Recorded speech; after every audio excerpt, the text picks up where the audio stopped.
Good morning, ladies and gentlemen. I'm John Strickland. Welcome to the ATM aviation session. Very pleased to be back here in Dubai to chair the session today. Our guest joining me on the stage today, I would say needs no introduction. He has a career spanning more than 50 years in the airline industry. And when he has something to say, it's always worth listening to. The words are both informative and wise, I would say, and I think that's a genuine statement that I'm making there, having known Tim a number of years. So, ladies and gentlemen, please give a warm welcome to the President of Emirates, Sir Tim Clark. So, Tim, welcome to WTM. I was thinking the other day, we haven't sat down to do this in 4 years, so 4 years has flown by. 2019 was the last time in person. We did a couple of virtual ones in the intervening years. A lot has happened and a lot for us to talk about today. The theme of ATM this year is very much around sustainability, so I wanted to start with some very focused questions to you about that, because there are other sessions addressing the issue for the entire duration. Now, the industry's in the dock. We know there are targets to be met in terms of reaching net zero by 2050, but there are many challenges. We see governments in different parts of the world taking very different views. We know that technology can't permit engine change, for example, on long-haul aircraft for maybe 40, 50 years. What's your perspective on where we are right now and where we can realistically go to deliver what we need to do in terms of sustainability? Well, I guess if you ignore the elephant in the room, which in our business is the fuel that we fly our aeroplanes on, representing, jury's out whether it's 2.5% of global emissions. Put that to one side and look what corporations like the Emirates Group does to mitigate its carbon footprint. And that, taken together, is a good story. And it covers, obviously, our interest in any furtherance of scaling sustainable aviation fuel. We flew the first aeroplane, first engine on 100% fuel. We were flying it SAF in 2017. And there's a whole string of initiatives, whether it be 150 million bits of plastic that we used on the aeroplanes, and now we're recycling all those, repurposing them.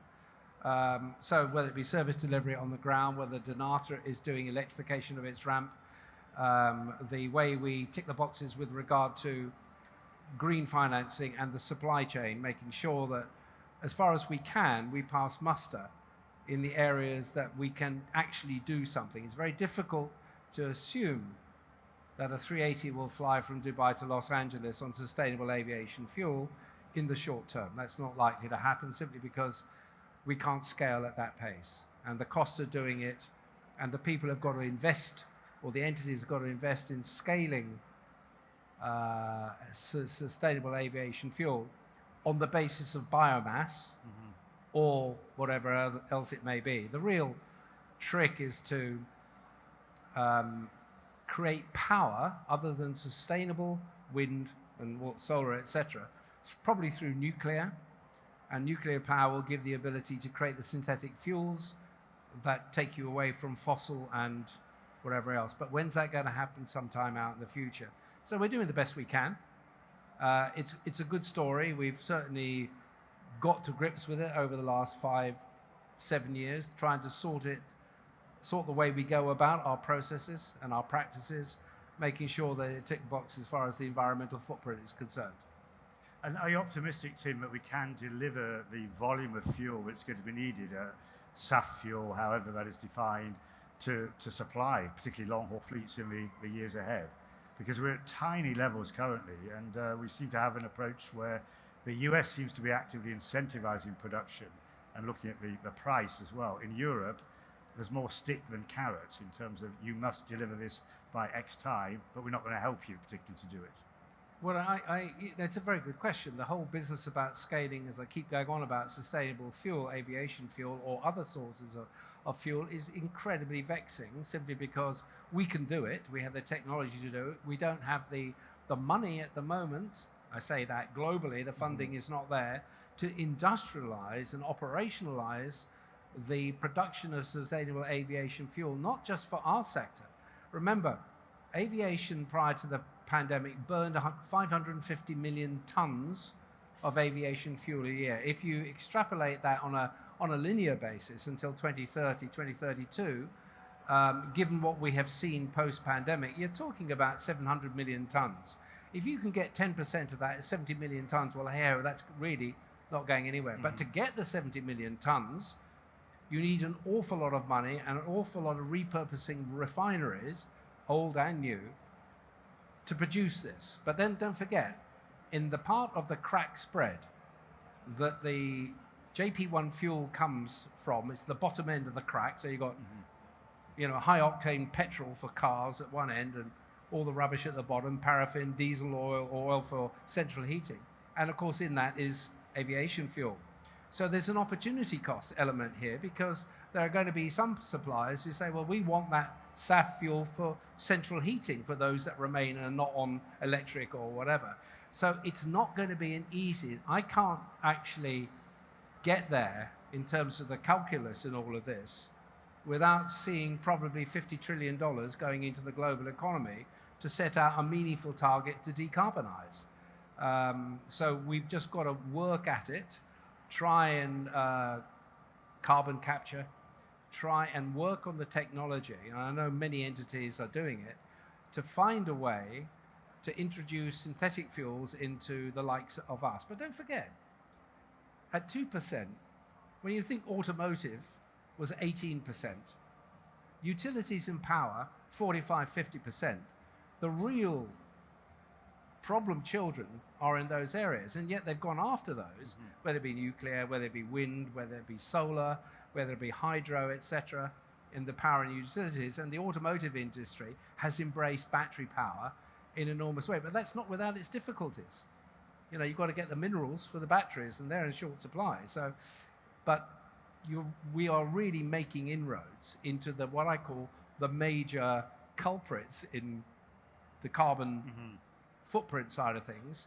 We're doing our best, but we still are only 2%. And some people say we're going to go to 3%. Well, really, compared to 18% of automotive as it was, and the others, is it such a big problem at the moment? That's all I'm saying. We've got to deal with it. We will deal with it, but give us a bit more time. And also in terms of, as you say, at the moment, the dynamics are small, relatively speaking, in terms of aviation's contribution. Yet we seem to be seeing more and more claims of greenwashing. We've seen a number of airlines recently in different territories in the dock accused of greenwashing and spinning a yarn about what's being done. What's your take on that? Well, we won't do that. My team know that, certainly from my point of view, I want the truth. I don't want fibs and half-truths and greenwashing. We must say it as it is. We must show what we are doing. And that is not, we must walk the talk, not just talk the talk. And if we can't do that, then don't do it, and don't hold out that you can, because in the end, the high level of global interest in the international media and for the citizens of the planet will call you out, and you'll be chastened by the vitriol that could come your way. Your brand won't stand for that. So the Emirates brand is essentially one of good practice, high quality products, delivery to the aspirations, creation of the expectations, and never letting yourself down. And greenwashing could let yourself down if you're not careful. Turning now, Tim, to Emirates itself and the last year, I think, if I'm not mistaken, your year-end results will be out in a matter of days. Your half-year results already showed a substantial improvement after the challenging couple of years of COVID.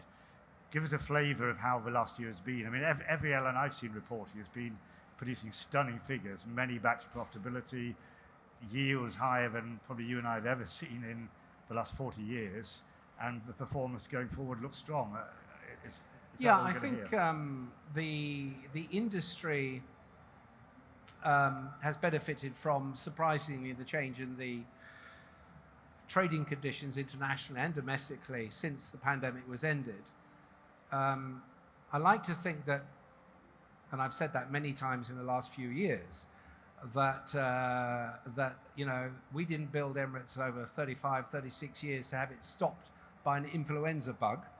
So there was no mention, there was no notion that we would stop or slow, etc. We just prepared ourselves to get ourselves into good shape and organise the resources of the business to kickstart as soon as we could. As you know, we started in earnest in early 21. Dubai, of course, was moving at pace anyway. So the notion that the return to demand for air travel would be the same as it was prior to the pandemic, we didn't subscribe to. The notion that people said there was going to be no corporate business, the business markets were going to fail. Mr. Bill Gates was talking about Teams being the only way to do business, and we said, well, we've heard all that before, we'll just carry on. So we moved quickly and we moved first, and we have produced a set of results which are exceptionally good this year, and you'll hear about those next week. It's a credit to the team of people who took an airline that was essentially grounded in the early part of 2020. We had 265 aircraft sitting on the ground until we activated the freighters, which we did very quickly and converted those into the passenger aircraft into freighters. But we were able to move quickly, and despite all the problems of borders opening and closing almost on a twice daily basis, we managed to push the business out. So by the fall of 21-22, we were already really up there. About 80% of our production was in place. So as a result of all of that, and because we were able to get the resources of the business back into place, get the production up to where it needed to be, notwithstanding, but at one point there was $250, $300 million of cash bleeding every month from the business with no income.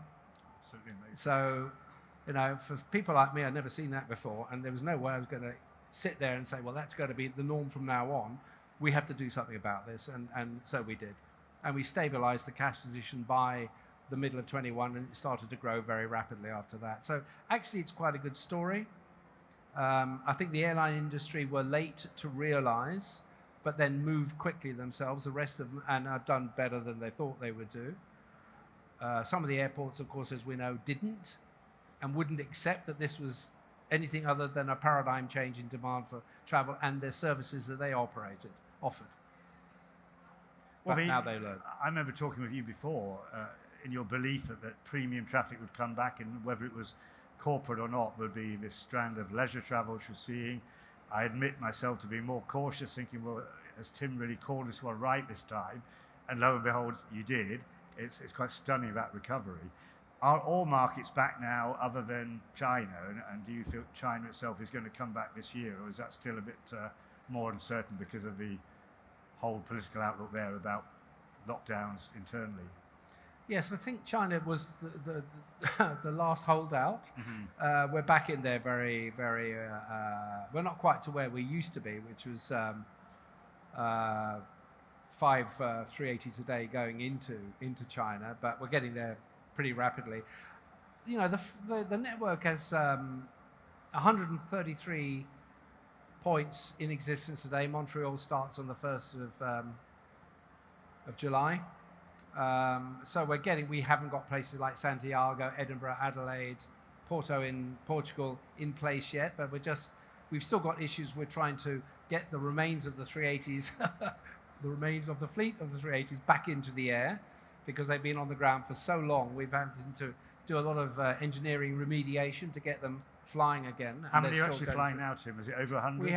We had 86 flying last week, and we've got another.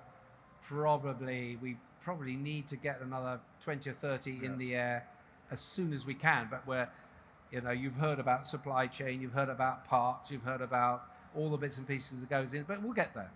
And you've said recently, I think I saw you quoted talking about the fact that any aircraft, but certainly the 380, that massive tonnage is not designed to sit there for 2 years, weighing on all those axles and the strain that's caused, as you said, you've got to work. So those are the kind of things that you've got to go after, because, as you say, an aircraft is meant to be flying for 2/3 of its life with no load on the axles. If you put them 24/7, then you've got a 250-ton, 260-ton aircraft without any fuel in it, sitting on there all the time. Eventually, the axle will say, "Oh, I've had enough." And Tim, as we seemingly are coming out positively from COVID, we've now got a increasingly complex geopolitical situation. Obviously, we have the war situation in Ukraine. Even in the last few days, we've seen what's happening internally in Sudan, and there are many more. what is your reading of the sensitivities of geopolitics in the world right now? Do you have an optimism that we're going to get past these? Because we see some very intransigent positions that, on the face of it, don't seem to have any obvious solutions with the dug-in positions that we see. It's always a difficult one. We've been running probably the largest international airline in the world, full stop. And we've had to deal with multiple crises, interdictions of whatever they may be over the life of Emirates. Unfortunately, Sudan, it's a disaster, but if you look at what's happened in the world over the last few years, last 3 decades, you'll find that it's not an anomaly. I mean, I'm not being flippant, I'm not being facetious about saying it, but in our business, if you want to continue your production, you've got to work round and deal with all of these. Whether it be the rise of new carriers that we're reading about, hearing about, whether it be geopolitical instability, whether it be direct economic instability, the banks are failing in the US or whatever. In the end, it's surprising how resilient demand for air travel is. If you provide a good product at an affordable price and you connect people to where they actually want to go, not where you think they should go or where you need to tell them, they will follow. And the resilience of demand, air demand, is one thing that I've always cherished and nurtured as best I could in terms of the segments that have grown and exploded on us. Leisure is one of those. Here we are, ATM. But in the last 30 years, the leisure segments, hospitality, has grown. And here we have whoever it is from Egypt. So it's a huge opportunity. So when I was concerned about, or people were concerned about corporate segments in the business class cabins, if that's a bit of a misnomer, I knew that leisure would take it, and leisure will take more and more and more going forward. Artificial intelligence will render the 5-day week a complete anachronism. We'll all be on 3-day weeks with a lot more leisure time on our hands, more time on our hands, hopefully a bit more money to fly on wonderful carriers like Emirates and come to great cities like Dubai. Good message, Tim. I mean, we've seen this pent-up demand that's been talked about a lot, and as you said, that leisure travel. There is also the angle of the discussion that, well, people have had this money that they couldn't spend in the last 2 years. If they didn't spend it on doing it at their houses, they had it sitting there ready to travel. It's going to run out at some point. We have challenging economic outlook. Airlines, certainly looking ahead at the rest of this year, are still optimistic on the booking levels they see. And you're talking there about a long-term trend. So you believe this is sustainable. It's not a flash in the pan that may end abruptly this year when that... No, I do believe that the reason we took the decisions we did in 2020 with regard to the influenza bug, the COVID bug, it was all about having looked at what we did in the 35 years prior to this, knew how the market segments within the various elements of demand had changed and grown. We could see that these were not going to be suppressed indefinitely. So if you keep the cork down in the water for long enough, it'll come back in a vengeance. And it was down for 2 or 3 years. Now then, what happens after that? Demand will continue to be as robust as it has been. Let's make no mistake about that. The global economy is not something that is going into a permanent recession or whatever. It will move. It'll be fits and starts. But demand will continue. One of the segments I mentioned just now, leisure will grow. Hospitality, the whole of the leisure side of things will take a big uptick in the next 5 to 10 years. And that's something great for everybody here to hear. I mean, look at what Saudi Arabia is doing. It reckons that it's going to have 100 million tourists in Saudi, into Saudi by 2030. Well, hey-ho, that's 6.5 years' time. I mean, that's an enormous number of people to go into one country. But they honestly believe they can do it. And if you look at the metrics on what's happened in Dubai in the last quarter, you're up to nearly 5 million people who came in. We're already exceeding the pre-pandemic numbers. So it looks as though demand will retain and be as strong.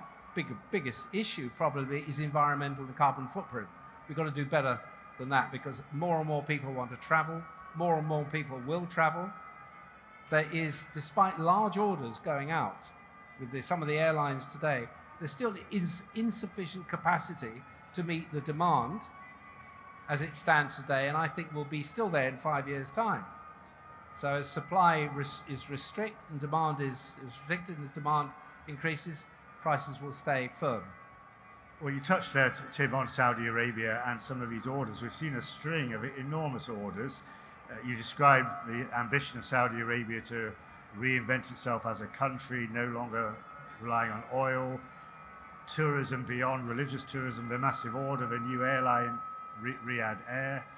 And we see similar things with massive order from Air India. Turkish Airlines, I think, has said they want to double their activity. Etihad, somewhat taken by surprise, I'll be honest, I saw in the past few days, is now talking about growing again substantially long haul, having retrenched. Do you tremble in fear at these, I mean, I'm asking a bit facetiously, at these areas of growth as taking a piece out of the Emirates pie? Can they all actually sustain it? Can they become an Emirates in a few years that you nurtured over 30 plus years? Well, I only time will tell, John. I mean, we're quite flattered that a lot of them have used the word Emirates as the model in which they aspire to build their carriers in the various hubs around. So all I would say is that that's absolutely great. But building Emirates was not a question of, it wasn't an accident.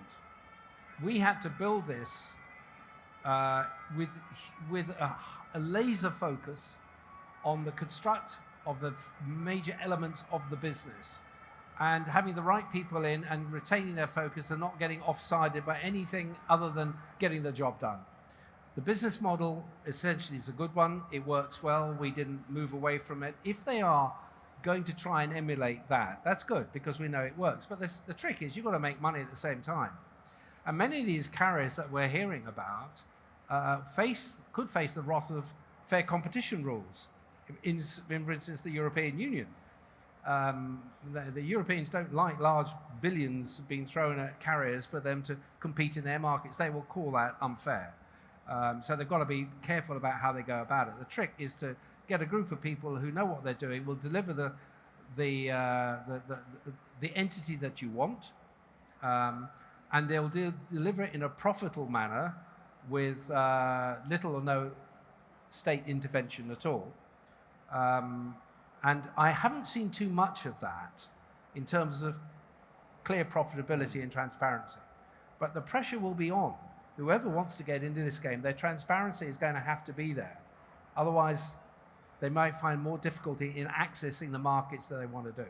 Apart from that, good luck. I mean, we've seen, I think we saw Qatar form in the late 90s, Etihad in 2003, Oman Air started to activate, and they've all been performing and creating business and moving business over their hubs.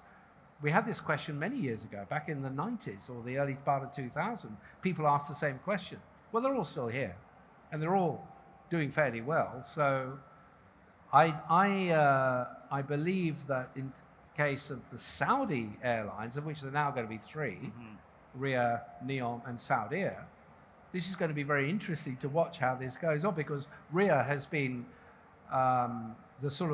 this is the most recent part of the Saudi aviation policy, and Saudi Air is thinking, well, I need a piece of this as well. So game on between them, and up pops Neom on the western side of Saudi Arabia, which is cobbled together with a major development of Saudi. I mean, good luck to them.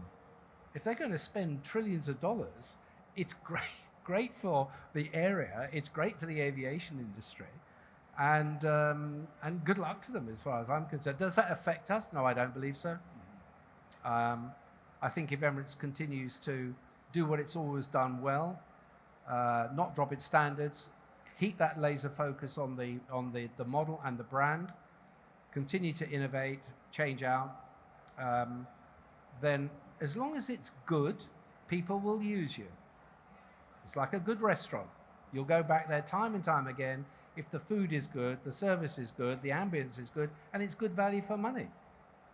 So, as we grow our business, and we will grow our business over the next 5-7 years with 165 aircraft on order and probably more coming, that, the spread coupled with Fly Dubai and the growth of Dubai as a sort of a huge city-state, ocean fronting, with all the qualities that it's clearly good at doing and will continue to do, taken together, we'll deal with anything. I mean, I guess Saudi Arabia's got the innate population, which the UAE would lack, so that's going to help, and young people who want to travel. I'm interested in the fact not only are they going to have 3 airlines, but we have large European-type low-cost carriers going in now in a big way. Wizz Air now flying to, I think, about 20 European destinations with 321 LR-type equipment. So it's quite a varied mix. I think you've got to accept that, with the in global economics today, one of the most potent growth regions is the Middle East. With the amount of money that is being spent, you mentioned Saudi Arabia, in the UAE and other areas around us, whether it be Qatar or Kuwait or Bahrain, etc., and the GCC, there is an awful lot of money going into infrastructural development, into business, into investment, attracting both foreign and local investment in there. So you started to see an uptick, if I can call it, in the GCC GDP, which is going to get even stronger. So I could see the kind of GDP growth in these regions going into double figures in the next few years. I'm not saying we'll match the Chinese in the good old days, but certainly it's very, very robust here. So all segments of the economies of these countries, not just in hospitality and travel, etc., whether it be real estate, banking, maritime, you name it, whatever it is going to get better. And there's going to be more and more investment in there. And it's going to be, the whole place is going to be a better place to live for expatriates as well as the local citizens. So it's a good story. If they want to put more airlines in, good luck. Another topic, Tim, which I'm really happy to talk about, we've discussed over the years areas of resistance to Emirates and indeed other Gulf carriers' development. And it's as if, to me, on the outside, that the tectonic plates seem to have finally shifted, and we hear the announcement of the code share between yourselves and United. United now flying directly into Dubai again, and Canada as well. Air Canada's about to launch the Vancouver Dubai. You have a code share with them. You're starting Montreal, as you mentioned. That must be really satisfying if you could breathe a sigh of relief over the time it's taken to actually make these steps forward. Do you think they are tectonic plates, or is it still going to require some building of trust on the side of these countries? Are they really willing to do what they say they're going to do? That era of dealing with the pushback from the American carriers was driven mainly by individuals. I'm not sure that the carriers themselves in the middle management really supported what was going on, even though it took a lot of my time over in the United States having to deal with this. The truth of the matter was that we were a very successful business without state subsidy, and were able to make and grow our business organically to the level that it was when this, if you like to call it, war started. And we held out our hands, even in the middle of this, you call it back chat or back channels, etc., saying, why are you doing this? Work with us. We will bring far more value to you. For instance, if you looked at the United network or the Air Canada network or the American network, in the Eastern Hemisphere, apart from the Transpac, they were nowhere.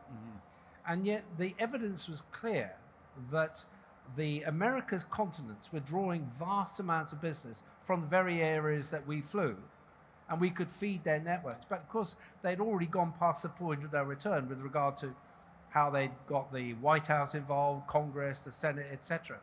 It took a change of personalities, a change of management to realize that perhaps what we had offered them all those years ago could now be delivered to them. So you see United changing its international policy with regard to international operations. You see Air Canada seeing United as a star player, dealing with us, and we're saying to Air Canada, work with us, not against us, and we will bring you great things, which is what we're doing. So the commercial groups of both all these carriers and Adnan Kazim and his commercial team in Emirates, we brought all these together, and it's just the beginning. Others have made approaches to us, and we're waiting to see whether they're serious or not. But I think Emirates has demonstrated that it fears nobody. It treats all its peer group with respect. And we always make sure, so it's a very important thing that we do, is make sure that the calculus ensures that the value is not all one way, that we do ensure that our partners get the value that they want to achieve. And if there's a problem with that, we will rectify that. So we do it. So it's basically trying to keep a clear, focused, transparent way of working with them. I think they like that. What you see is what you get. That's what you do with Emirates. And I guess in the case of Canada, as you said, you're starting in Montreal in a couple of months or so time. When I saw that Air Canada was coming on Vancouver, I thought to myself, I imagine that was going to be Emirates, as quick as a flash on Vancouver, because I think that's how Seattle was born, because you couldn't get across that side of the border. And is that double daily, I think? So well, we're very pleased that Canada is going to Vancouver. Yes. We would have kept Seattle going had we got Vancouver as well. Yeah. So I'm not particularly worried about that. The Seattle-Portland region, given Microsoft, given Amazon, given just about everybody else, yes, Boeing up there, these big corporations, it was. And I think Qatar Airways is in there as well. I think they're doing reasonably well. So Seattle in its own right is fine. Great that Air Canada is on Vancouver, because it adds another point to the Dubai airport thing. We're going to Montreal. We have increased our production into Toronto with the 380s. This is just the beginning. If it works for both carriers, we're unlikely to leave it there. So there are other places, Calgary, for instance, which are all achievable, plus more production into the existing points. And another partnership, Tim, which I believe is reaching its amazingly 10th anniversary, is Qantas. We've just heard today they've announced a successor to Alan Joyce later in the year, your good partner in crime on that arrangement. And I saw the chairman of Qantas, as he announced Alan's successor, talked about the list of successes Alan had. He talked about the cornerstone partnership with Emirates. So that is still alive and kicking, notwithstanding Qantas doing non-stop Perth, London, and now Project Sunrise on the way. It's been beneficial to both of you. Yeah. Oh, that I think caught the eye of Scott Kirby United. Right. And probably Air Canada, because here was a One World Alliance anchor tenant, Qantas, doing a deal with a non-aligned carrier, which Emirates is, and really making a go of it. So the value to both carriers is very, very large and measurable. And I think that's what they looked at when they saw this. So I guess Alan and I put this deal together back in 2012. And it seemed to me that, Qantas needed something. We needed something. So together, we got something. And we built this great relationship, which I hope the new CEO will value and continue. I'm sure they will, because it underpins a lot of their fleet management, their network management, and their distribution and receipt of income in their corporation. So, shame he's going. Yeah, no, he's a legend. Really, he's quite young, really, as well, isn't he? Yeah, 56. I don't suppose he'll retire. No, he'll really disappear. He'll appear somewhere else. Yeah, absolutely. Maybe become a non-exec on the Emirates board or something like that. Aircraft-wise, Tim, fleet-wise, you've talked a lot about the 380s coming back into service, but looking forward to the order book, tell us where things are now on that, because the 350, I think, is the next new type to come into the fleet with a more firm date. And then there are questions I'd like to ask you about with the status of the 787 order, the story of the 777X or the 777-9, which is still not even certified and has had a number of challenges. Yeah. Start with the A350, Tim. Well, the A350s will be flying in August of next year. We take 50 of those in a 2.5-year compressed delivery schedule, because we need them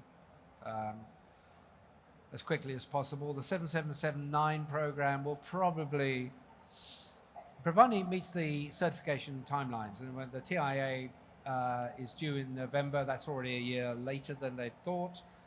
The test program will start in earnest during the course of 24, and hopefully they'll have it into us by somewhere between July 25 and October 25. Right.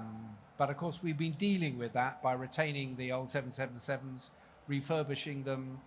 I kind of, it was one of the big shocks to us was that, the manufacturers couldn't deliver to the timelines that we had relied on. So we decided, along with a lot of other things, to refurbish 140 aircraft, because we can never be held at the mercy of supply chain or manufacturers, both airframe and propulsion. We need the fleet flying, and whatever it takes, we'll keep the fleet flying. So we're now refurbishing all these aircraft, extending their lives. So if the 777 is late again, we've still got something in the armory to cover off that eventuality. But it's so far so good. It'll be 5.5 years late when it comes, but there we are. It'll get here. Yeah. And also on the 350, I remember talking to you before, sometime in the last few years, as the dispute played out in public between Qatar and Airbus about the issue. I don't even know the precise way to describe it, lamination, paint related issue. I remember you saying we've been clear with Airbus that we will not take delivery of any aircraft until this is resolved. Now that dispute, that legal dispute between Qatar and Airbus is now solved amicably. Aircraft are returned to service, deliveries are back in train. I assume that Airbus has now got a handle on that, and newly delivered aircraft will not experience that problem. Well, the statement we made to Airbus remains in place. I believe they've remediated the problem through a whole process of testing, the application of the paint to the composite and to the copper mesh or whatever it was. And I think they must have persuaded Qatar that that was a perfectly workable solution. So I'm assuming that when they build our aircraft, which are just about to start if they haven't already, that we won't get the same kind of problems. But it wasn't just peculiar to the Airbus. Mm-hmm. The 787 had it as well, don't forget. I've seen photos of 787s, I think, in the Gulf, very patchy looking upper surfaces of a wing as that kind of happened. So it's a problem that is common to paint application on composite structures, right. Particularly if you've got a mesh that deals with the lightning conductivity. So they've got to find a way. I think it caught them short, quite honestly. I thought they had it sorted out, but what happened in this part of the world with high levels of sunlight, ultraviolet, and temperatures and everything else, it produced something different to what they thought. But they'll solve it. And the supply chain problems that we see with manufacturers that you are, making sure you can keep out of harm's way from. Do you think the manufacturers are going to get a handle on that? Have they just done things in a too complicated way? Is it because of COVID and loss of skilled manpower? I think they've, like everybody else, they realised fairly late in the day, by which time they had laid off, marginalised a lot of the resources that go into production of aircraft, that things were going to come back at them, their demand would return. But of course, we know the story of Boeing has got not necessarily much to do with COVID. It has all sorts of other reasons for the pickle that it's found itself in. Airbus have been a little bit more careful about what they've done, but they've nevertheless faced supply chain issues. These will come back. The supply chains will respond to demand. As long as demand is there, they'll sort themselves out, which is why probably in the middle of next year, you'll get to some degree of normality in production. But predating all of that was the pursuit of fuel economy, pursuit of lightening aircraft, of lightening weight, taking weight out of aircraft, and propulsion. And this is nothing to do with supply chain, etc. It was a belief that they could produce the technologies and the materials to drive those technologies that would give you the fuel reductions that we will aspire to, carbon footprint, whatever. The fact of the matter is they've caught themselves short. They over-promised, they couldn't deliver, the technology wasn't there for them, and now they're paying the price. And I was talking to the ex-head of Civil Rolls-Royce yesterday about the criticality of airlines like Emirates having a 99.5% dispatch reliability with the best aeroplanes that work all the time. Don't worry so much about saving a bit of weight here and a bit of weight there, or your blades on the hot section in the HPT in the engines being a new kind of things which doesn't pass muster after 500 cycles, okay? Because you thought it would work hotter, burn less fuel, make the engine lighter, and therefore it transposed into that. What then happened is that the aircraft broke down. So instead of getting a 99.5% dispatch reliability, you get an 85%, which is hopeless. You can't run a business on that basis. So my message to them is don't overpromise on technology. In the pursuit of all these things, if you know it's going to compromise the serviceability of the aircraft. We work our aircraft 15, 16 hours a day, and their precision of timing with regard to their turns and the support that goes into it is done to the second. We can't afford to have things like this go wrong on us. So I think they're kind of learning on that, but now they've got sustainability pressures as well. So I'm trying to keep them focused on delivering reliable quality products. And if you do that, your fuel benefits will work through anyway, through better operations. Tim, time is pushing against us, unfortunately. I've got to ask you one other big ticket item, product-wise. The premium economy, how is that bedding in and how is the rollout going? And more broadly, how do you see product going forward? Not just for Emirates, you've always had that product focus and you personally are intimately involved with that. But your competitors, is there a general focus on improvement, or is we have a bit of a mixed bag around the world? Well, we weren't the first to have premium economy. It's been going, I think, Eva or Virgin started it years and years ago. I think. Yeah. We're fairly late in the day to come up with it. Well, I remember you agonised for a long time about whether it was indeed a good thing. Well, it would be trade down, or we did, and as commercial, all the planners knew we couldn't have a trade down. We had to have a trade up. Absolutely. But it was clear to us that as we got more and more intelligence on the reasons people travel, the amounts that they were prepared, what they were expecting, it was clear to us that about 5 to 10% of the high-end economy segments, buckets as we call them, were prepared to pay more, but not go the full Monty into business. And honestly, the planners were working to 4 decimal places to get this right. And when we started, it was just at the back end of pandemic, but we exceeded our expectations and some. So the cabins were immediately full at prices that we never thought we'd get. So the yields were very strong, but we gilded the lily.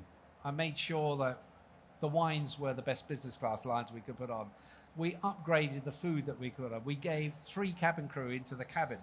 We provided the seats, and we really, really pushed the boat out to try and make this impactful. At the same time, we were upgrading business and first as well. So there's been a move post-pandemic to spend more money on product, not go the other way. A lot of carriers have done that. So premium economy became a kind of pivotal entity within our product spread, and it's proved very, very successful. So far, so good. What other carriers do? Well, it's up to them. The 380 lends itself to a good 50 seats of premium economy. And we were able to create that lovely cabin between the L1 and the L2 door with 3 washrooms just for them, 56. And every time I fly on it, the crew come up to me. Well, I'm sitting on the upper deck, minding my own business as you do. And they say, Mr. Clark, there is a big party going on downstairs in premium economy, so you've got to come and look at it. They're all standing up. They're having a great time. I said, oh, that's good. That's good. That's what we like to hear. Tell them to sit down when we land, otherwise there'll be a problem. And Tim, actually, I took a flight from Athens the other day, an economy flight with Emirates. And first of all, it was a great meal. I'm a bit of a foodie, and it was a substantial and a high-quality meal, even on a short flight. But the guy sitting next to me had a bit of a chat. And I think it was his first flight on Emirates, but he was in the travel industry. And he said, as we got off, it's so nice to travel on Emirates, an airline that isn't cutting back every aspect of customer service. I thought I must mention that to you. It was just a vox pop comment that I heard the other day. Did you thank him for the money he gives us? I hope you did, John. We need it. Absolutely. Yeah. And Tim, we're almost out of time, and I debated whether to ask you the question you get asked more and more these days. But I think you announced you would be retiring. Was it 2019, thereabouts? And then COVID hit, and you stayed on to see the company through challenging times. And I think the last thing I recall you saying was you wanted to see the company back on a firm footing, moving in a healthy direction, which we've seen with the half-year results. You've alluded to the year-end results. Is that moment coming really, really close now, Tim? I mean, I wouldn't sense that it's something you would choose. I mean, you're firing on all cylinders, new ideas are coming out every day. Or is it, are you going to refuse to give me a direct answer? You're going to play the politician? It's always a difficult one for me. I'm looking at the picture of me up there, which I think was taken about 10 years ago at least. I think I had more hair there. And every time I come on the stage, I get a younger picture of me rather than the picture of me as I am today. Okay. But you're right. There was no question about me leaving the business in the state that it was and everything else. And, you don't spend all that time with the team of guys that I work with seeing it collapse. So there was no way that I was going to leave that until we turned the business around, got it back onto a fighting footing. And what I'd like to see, and funnily enough, Alan Joyce and I had sort of quiet words about who was going to go first. So I sent him a message today, so you beat me to it again, But the idea was that we get the airline up and running, leaving it in good hands, great team of people have got working with me, and map the future so we know what we need to do, instill in the DNA of the company the need to deal with all the forces we talked about today, keep focused, and be part of this great thing that Dubai has become. I can't underestimate what Dubai has done for the carrier, and vice versa, of course. And if as long as things continue as the way they are, the team of people and the people below them should be able to keep it going. I might be around to make a nuisance of myself in a wheelchair. Well, I mean, you have, I think, honorary Emirati citizenship, so you're not obliged to leave when you don't work here. I do have that. Yes, yeah. I'm quite proud of that. But so that's basically where I go. But in the end, I will say to all you guys who ask me, it's not about me. It's not about what happens to me. It's what happens to the business and these guys who are running the business. I don't. We've got multiple players in this business: Adil Al-Reda, Adnan Kazim, plus all the other people who effectively run the business and keep it going.